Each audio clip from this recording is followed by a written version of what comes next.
ይሄ በፊሶን ኮምፓውንድ ውስጥ የሚገኝ ሙሉ ለሙሉ ያለቀው ባለ 3 መኝታ ነው። ካሬው 141.67 ነው።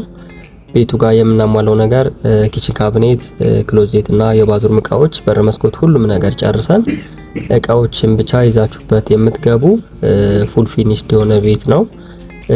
ከነዚህ ቤቶች 50% በመክፈል ቀሪውን እስከ 6 ወር ውስጥ ጨርሳችሁ የግላችሁ ማድረግ ትችላላችሁ። እንዲሁም ደግሞ 100% ለሚከፍሉ ሰዎች እስከ 700 ሺህ ብር ዲስካውንት እያደረግን ነው። ግቢው ኮምፓውንድ እንደመሆኑ ለመኖርም ለኢንቨስትመንትም በጣም ደስ የሚል ነው። የተጠቀምናቸው ማቴሪያሎችም በጣም ቆንጆ ናቸው። ከዚህ በኋላ አፍርሳችሁ የምትቀይሩትም የምትለውጡትም ነገር አይኖርም። ቤቶችን በደንብ ይዋቸው። ከነዚህ ቤት እርሶ ለማድረግ ባዩ ላይ ባለው ስልክ ይደውሉልኝ። መልካም ጉብኝት፣ መልካም ቀን። አመሰግናለሁ።